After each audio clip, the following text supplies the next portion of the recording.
Hello दोस्तों, नमस्ते, राधे राधे। मैं आपकी साधना दुबे आज आप सभी के सामने बहुत ही प्यारा शिव जी का फगुआ गीत लेके आई हूँ दोस्तों। और हो फगुआ की आप लोगों के शुभकामनाएं दोस्तों होली की। आइए आप लोग सुनिए, सुन के आनंद लीजिए। अपनी छोटी बहन को अपना दुलार प्यारा आशीर्वाद खूब ढेर सारा दीजिए।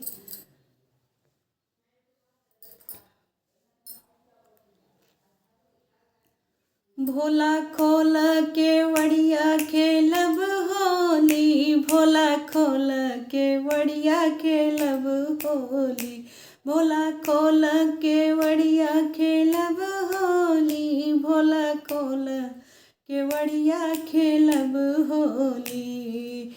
गंगा से खेलब, चंदा से खेलब, गंगा से खेलब, चंदा से खेलब, गंगा से खेलब, हाँ चंदा से खेलब। नगवा से खेलब हर हर बोली, नगवा से खेलब हर हर बोली, भोला खोल के वड़िया खेलब होली, भोला खोल के वड़िया खेलब होली, भोला खोल के वड़िया खेलब होली। कार्तिक से खेलब, गणेश से खेलब, कार्तिक से खेलब, गणेश से खेलब, कार्तिक से खेलब, गणेश से खेलब।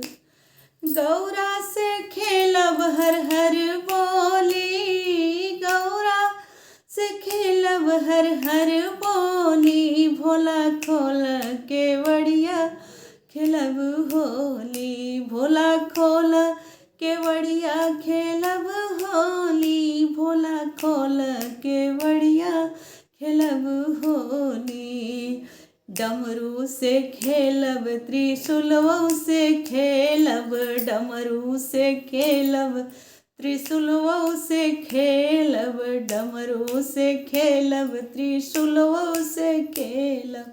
नंदी से खेलब हर हर बोली, नंदी से खेलब हर हर बोली, भोला खोल के वड़िया खेलब होली। डमरू से खेलब, त्रिशूलवो से खेलब, डमरू से खेलब, त्रिशूलवो से खेलब। नंदी से खेलब हर हर बोली, नंदी से खेलब हर हर बोली, भोला खोल के वड़िया खेलब होली। भूतवो से खेलब, प्रेतवो से खेलब, भूतवो से खेलब, प्रेतवो से खेलब।